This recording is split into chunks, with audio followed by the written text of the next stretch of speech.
sama orang, tahu nggak sih? Karena gini, ketika kita membawa wajah atau suara orang, kan bisa jadi orang kenal atau apa familiar suara dia, kan dia misalnya terkenal nih. Habis itu Kis bilang, kakak yakin suara kakak nanti kalau kedengaran sama orang? Iya nggak apa-apa kata dia, kalau cuma suara aku, kata dia gitu. Terus kakak mau duduk di sebelah aku atau gimana? Enggak, kamu aja yang duduk di sana, aku di sini, kata dia gitu. Ya udah aku nurut dong. Duduklah Kis di kursi ya kan. Habis itu ku live kan. Penonton datang semua gitu. Tumben host live kok kayak beda backgroundnya, kan orang langsung nanya. Karena backgroundnya lain kan, karena Kis waktu itu lagi di hotel. Nah habis itu, kok backgroundnya beda host lagi ngapain, kan semua pada ribut tuh. Lagi ngapain? Ini lagi di hotel biasa, lagi ini, ada pelanggan, ada tamu, kata Kis gitu. Kasih tunjuk mukanya, Kis nanya. Habis itu noleh Kis ke belakang gitu kan. Kak, orangnya mau pada lihat muka kakak, boleh nggak? Enggak, kata dia, kasih aja nggak bisa, kalau suara mah nggak apa-apa, kata dia. Nah dia yang minta. Kalau atas permintaan dari orang atau klien, Kis mah rela aja, aku nggak masalah, Kak. Asalkan bukan dari Kis, karena gini, Kak. Bagi Kis, aku adalah pelayannya. Aku yang menyediakan jasa.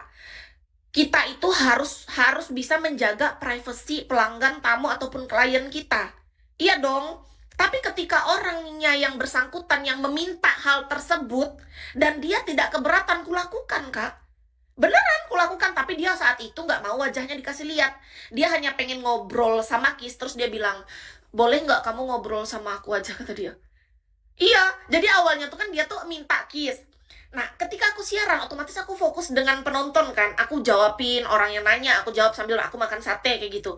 Terus aku noleh ke belakang, aku lihat mukanya bete. Dia yang minta pertama, kedua sudah aku turutin, tiba-tiba aku lihat ke belakang mukanya bete, dia sambil makan dia bete. Habis itu aku tinggalin bentar kan kamera, aku samperin, aku bilang, kak kok kakak mukanya bete, kan kakak yang minta loh. Lah beneran, jadi Kis tuh gini loh, aku tuh serba salah loh di posisi aku. Kalian bayangin gak sih, dia yang minta, dia nggak mau mukanya kelihatan, suara nggak apa-apa. Tiba-tibanya aku sambil live kan, otomatis aku sambil jawabin orang yang di Bigo dong. Tapi aku sambil ngeliat dia gitu kan dia duduk tuh di kasur di hotel itu. Nah habis itu aku noleh, tiba-tiba dia bete dong mukanya. Kan kelihatan dong muka orang tuh raut wajahnya, awalnya dia bahagia happy, tiba-tibanya dia bete. Dia bete, aku samperin. Tahu-tahu kalian tahu nggak, awalnya kan dia lagi makan tuh, makanan dia ditinggalin dia separuh. Awalnya dia tuh selalu makan tuh habis, baru kali ini dia makan gak habis ya kan, ditinggalin, dilepas dia makanan, dia pegang HP. Itu ciri-ciri cowok lagi bete. Aku tuh nyadar dia lagi bete, aku tinggalin bentar kan HP-ku. Lalu aku kayak gini, kak kayaknya muka kakak berubah, kakak bete. Ini kan kakak yang minta, aku cuma nurut dengan apa yang kakak mau. Kalian tahu nggak, sudah 2 atau 3 kali aku tuh mengikuti permintaan klien atau pelanggan yang sesuatu itu tuh membuat dia bete sendiri. Beneran. Dari situ kulihat dia main HP ya kan, aku udah mulai tarik tangan dia, kok dia kayak nggak mau disentuh sama aku.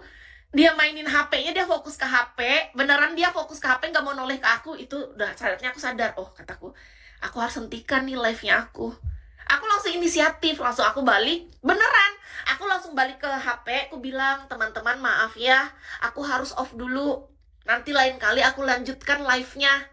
Terima kasih ya teman-teman udah mampir ke roomnya Kis, bye-bye, selamat malam. Malam kan waktu itu langsung ku matiin, langsung ku tinggal HP-ku, aku inisiatif sendiri, langsung ku datangin itu kakak yang lagi ngambek. Kalian bayangin, aku tuh harus menghadapi mood seorang lelaki yang itu tuh lelaki ketiga yang membuat aku tuh bingung, Kak. Lelaki pertama itu waktu yang di Denpasar, agak-agak juga dia yang minta ya kan, dia meminta sesuatu, aku nurut dengan apa yang dia mau. Tiba-tibanya pagi ya kan, dia manggil aku, kata dia, aku pengen ketemu kamu di pagi ini. Aku datangin ya kan, udah.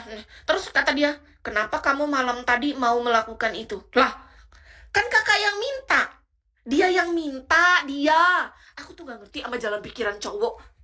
Kadang-kadang bisa gak sih kalian jadi cowok gini loh, maksudku ya, kalian tuh jadi cowok tuh suka banget menguji diri sendiri apa kayak mana. Aku tuh cuman pengennya tuh jadi orang yang pengen kalian tuh bahagia saat bersamaku, enjoy. Aku tuh nurut karena apa? Karena aku nggak mau membuat kalian terluka. Aku menuruti apa kata kalian. Aku pengen kalian bahagia, gitu loh. Ketika kalian bilang sesuatu, aku tuh langsung iya gitu. Karena apa? Karena aku pengen melihat kalian bahagia. Aku pengen kalian enjoy bersamaku. Aku pengen kalian fun. Jadi kalian harusnya jujur dengan apa yang kalian suka. Jangan malah berdrama, tolong. Aku capek banget ketika di malam itu aku nurut, tiba-tiba di pagi hari aku dimarahin, cuman gara-gara aku nurut. Kalian bayangin semingguan itu orang gak ngubungin aku lagi, cuman gara-gara aku melakukan hal yang dia minta.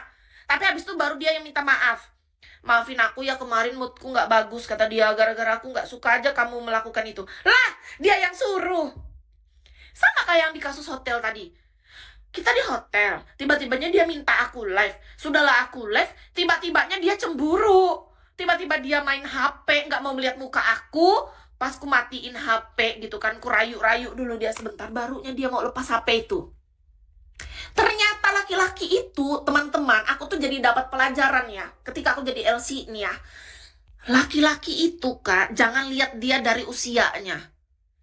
Bisa saja dia usia terlihat sangat dewasa, tapi otaknya bener-bener kayak anak-anak. Jadi dia belum tentu apa yang dia suruh, dia minta tuh beneran itu yang dia mau. Ternyata kita harus bisa menjadi cenayang, dukun, dan harus bisa membaca isi otak, isi hatinya, yang harus menerawang sebenarnya apa yang dia mau. Dia pengennya tuh ketika dia menyuruh sesuatu, kita harus yang inisiatif.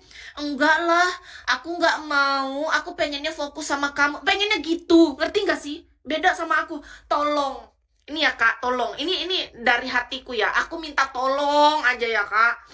Bisa nggak kita nggak usah kayak gitu. Jujur aja gitu. Kalau kakak maunya apa, kasih tahu. Biar aku tuh paham. Gini loh. Kita sesama manusia, nih kan kita bukan dukun, kita bukan cenayang, kita bukan apa yang bisa membaca isi hati dan pikiranmu. Aku tuh cuma melakukan sesuatu yang memang kalau kamu ucapkan berarti itu yang kamu mau dari aku. Aku berusaha untuk mengerti, tapi kalau kamu mengatakan itu tapi beda dengan hatimu, jadi capek nggak sih? Tolonglah. Masa kita berantem cuman gara-gara hal yang seharusnya enggak berantem? Tolong. Bisa kan? Jujur aja gitu. Enggak harus. Kalau memang pengennya itu, aku lakuin, nggak apa-apa. Kalau dari sisi Kis, aku tuh nggak pernah keberatan kalau selama masih menurut aku masih bisa melakukannya. Tapi kalau kalian minta itu setelah aku lakukan, tiba-tibanya kalian marah sama aku. Dan kalian tuh punya harapannya kayak gini. Enggak, aku nggak mau itu, aku pengennya fokus kamu aja. Enggak, aku nggak mau lakuin itu, aku cuma mau lakukan sama kamu aja. Harapan kalian kayak gitu, nggak bisa.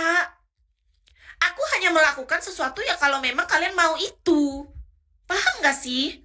Tiba-tiba kalian minta itu, sudah aku lakukan, kalian marah pula. Iya loh, tolonglah. Jadi maksud Kis gini loh. Menurut Kis, ada hal-hal, kita dalam hidup memang ada batasan ya. Kan nggak semua hal yang orang minta juga kita bisa lakukan dong. Kalau sampai aku nurut melakukan itu, artinya kan itu masih di batas normal dan batas wajar yang masih bisa aku lakukan. Iya dong, kita kan manusia. Sesama manusia itu kita punya batasan, oke? Tetapi alangkah baiknya kita sesama manusia tuh jujur. Komunikasikan, diskusikan dengan baik ketika kita